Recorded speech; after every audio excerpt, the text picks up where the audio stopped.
Sabrina, a pregnant black woman in her 30s, walks into a large private hospital where she has planned to give birth, filled with hope and the fatigue accumulated after long months of pregnancy. She arrives alone, dressed in a loose dress that reveals her rounded belly, a symbol of the life she is about to welcome. Her face, marked by exhaustion, is lit by a glimmer of determination, that of a mother ready to do anything for the well-being of her child. She slowly walks toward the reception for her follow-up appointment, an essential checkup at the end of her pregnancy, bringing both apprehension and relief. Sabrina takes a seat in the waiting room, a pristine space decorated with modern artworks, where the usual clientele often consists of affluent families and women accompanied by their partners, all seeming to know or politely greet each other. She observes the other patients around her but feels alone, like a stranger in this environment. Despite the back pain and swollen feet that struggle to support her, she remains upright, refusing to show her discomfort. After several minutes without a word, she notices that the reception nurse, a young woman focused on her phone, hasn't even bothered to greet or register her arrival. The lack of consideration is glaring, a complete absence of warmth that contrasts with the clinical environment, where one would expect compassion and support.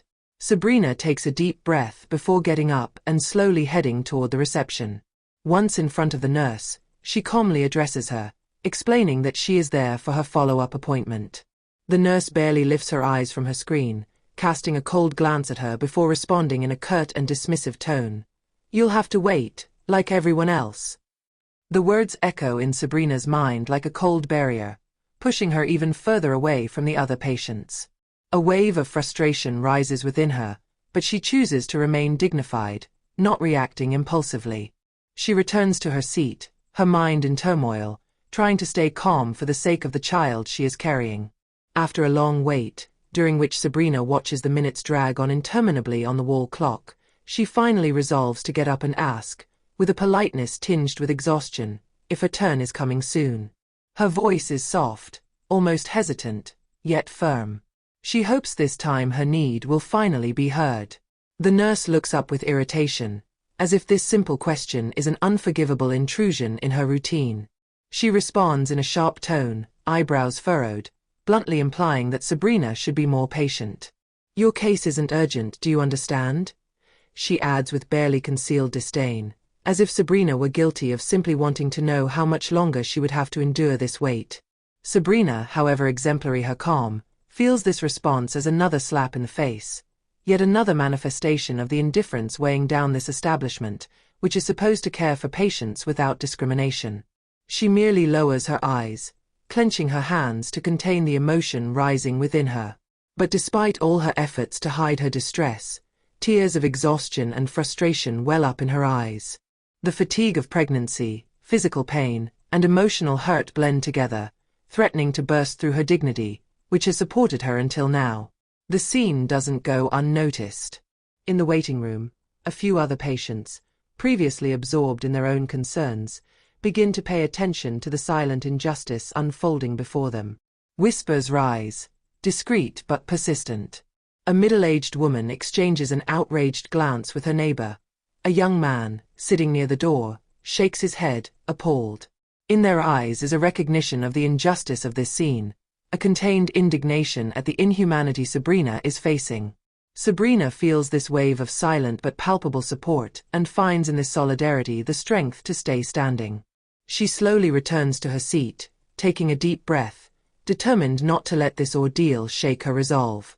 As she sits back down, she notices some compassionate glances turn toward her, as if promising that, even amidst indifference, she is not entirely alone. At that moment, a man enters the hospital lobby. Tall, imposing, and elegant in his white coat, he walks with a quiet confidence, his steps slightly echoing on the shiny floor. His sharp gaze sweeps over the scene, capturing every detail with a mix of surprise and contained indignation. It is Julian, Sabrina's husband, the owner of the establishment and one of the most respected doctors in the country. His reputation for integrity and dedication to his patients has earned him the admiration of his peers and the recognition of his patients, who see him as a model of kindness and competence. As soon as he spots Sabrina, weary and with a gaze clouded by frustration, a shadow of concern crosses his face. He quickens his pace, his attention now solely on her, ignoring the admiring glances and respectful whispers from some colleagues who recognize him and discreetly move aside to let him pass. Far from being distracted by these marks of respect, Julian seems impervious to everything around him, his only concern being to reach Sabrina. When he finally reaches her, he places a reassuring hand on her shoulder, a silent but powerful gesture of support, expressing more than words could convey the comfort he wishes to offer. Approaching her, he immediately senses the gravity of the situation. Sabrina, her features drawn, looks at him with a mixture of relief and sadness, a look that speaks everything she doesn't need to say. Julian, a keen observer, perceives in an instant the distress of his wife, sensing the nature of the humiliation she has just endured. He feels a surging anger rise within him, an instinctive reaction to the injustice he reads on Sabrina's face. Without a word, Julian turns his gaze toward the nurse, who, indifferent and absorbed in her phone, still seems unaware of the gravity of what is happening around her. Julian stares at her with a cold intensity, assessing her behavior and lack of professionalism. The contrast is striking. On one side, Sabrina, exhausted and visibly shaken by the experience. On the other, the nurse, clearly insensitive, who doesn't even have the decency to look up and realize the impact of her actions. Julian clenches his fists for a moment, controlling the rising fury inside him, but his face remains impassive. The tension in the lobby is palpable, attracting the attention of a few other staff members who stop, sensing a decisive moment. Without raising his voice, but with a firm tone that betrays his displeasure, Julian approaches the nurse with measured calm, each step emphasizing the natural authority he exudes. "Good morning," he begins, his words slow, enhancing the air of control he imposes on the scene. The nurse, initially absorbed in her screen, looks up, surprised by the deep and steady voice, one she only knows by reputation. Her expression immediately changes when she realizes who she is speaking to. It is him, Julian, the owner of the hospital and one of the most respected doctors, a man who embodies integrity and kindness. Her cheeks flush, and her hands, which she awkwardly tries to hide, tremble slightly as she straightens up, dropping her phone into the pocket of her lab coat. The embarrassment is evident in every gesture, betraying her discomfort in this unexpected confrontation. Julian continues to stare at her, impassive, letting a heavy silence hang in the air. This silence is no accident. It is deliberate, a tacit invitation to reflect on the scene that just unfolded, a moment where the nurse feels the full extent of her mistake without him needing to say anything further. Around them, a few colleagues and patients have slowed down, attentively watching every exchange, sensing that something important is taking place. The nurse, hesitant, attempts an awkward smile, perhaps hoping to diffuse the situation, but Julian does not look away. His calm is disarming, but his gaze is sharp, scrutinizing every reaction, every unspoken word. After a few seconds of tense silence, Julian speaks again, his voice still measured but now more forceful, each word carefully chosen to convey the gravity of the situation. "I would like to understand what happened here, and how it is possible that a member of our team could treat a patient with such little respect." His words resonate in the lobby, slicing through the air like a well-sharpened blade. At that moment, the nurse fully feels the weight of his words, the pressure of Julian's gaze, and understands that this conversation is far beyond a simple reprimand. The silence that follows feels suspended in time, everyone around holding their breath, waiting for the nurse's reaction. She searches for her words, but her mind seems paralyzed, unable to find a valid justification in the face of this man whose reputation for integrity and kindness is beyond question. Her cheeks still red, she stammers a few inaudible words, trying to compose herself. Yet, under Julian's piercing gaze, she realizes that no excuse can truly erase the misconduct she has displayed. Julian does not move, does not even blink, and this immobility exerts an invisible yet relentless pressure on her. He embodies in this moment the authority and respect for the values of the hospital, those he has worked so hard to build over the years. Respect, compassion, and professionalism. His silence speaks louder than any speech, as if he is waiting for her to fully grasp the extent of her behavior. Finally, in a calm but unwavering tone, Julian continues, adding subtle intensity to his voice. "I am Julian Lefebvre," he says, his eyes fixed on the nurse, his penetrating gaze seeming to search the very depths of her soul. Every word is spoken with such clarity that it seems to echo through the hall, forcing the nurse to listen attentively. "I believe you didn't recognize me," he adds, his voice almost soft, but with a deceptive gentleness, like the calm before the storm.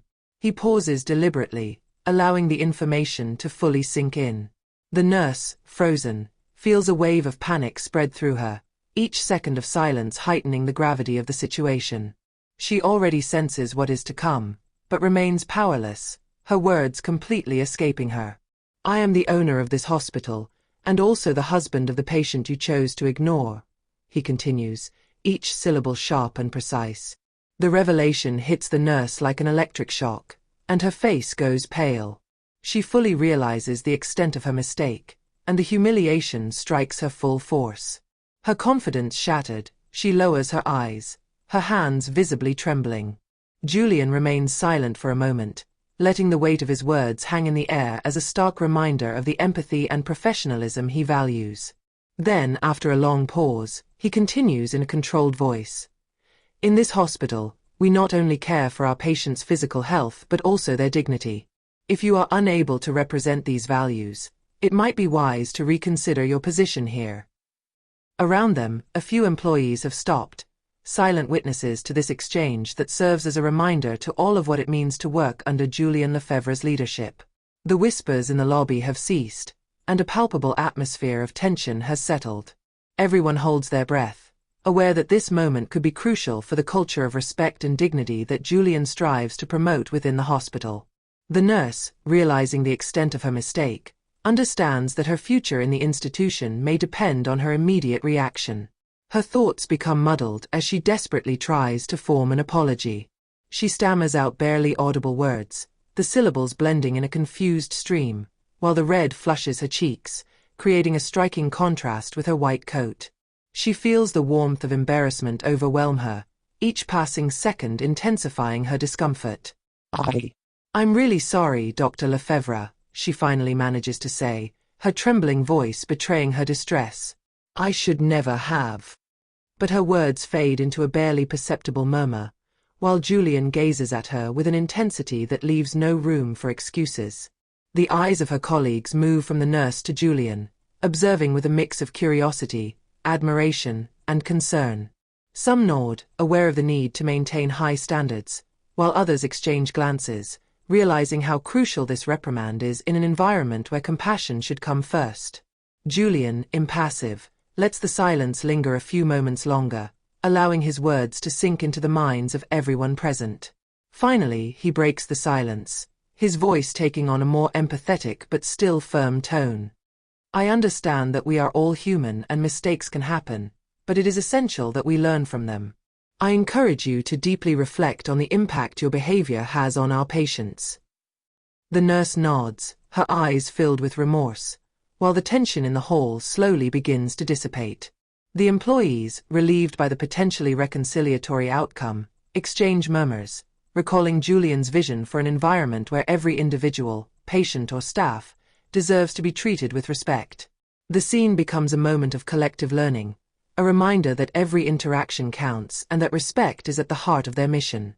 Julian, with an impressive mastery of his emotions, continues, transforming the surrounding tension into a valuable lesson.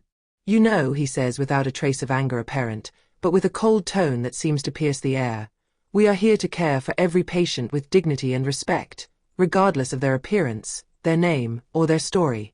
This hospital was founded on these principles." He pauses, letting his words sink into everyone's minds, then his gaze hardens slightly, betraying the seriousness of the situation. "I want to believe that this incident is an exceptional mistake on your part, and not a habit." The words resonate like an ultimatum, and the nurse nods slowly, the realization of the gravity of her actions settling deeply within her.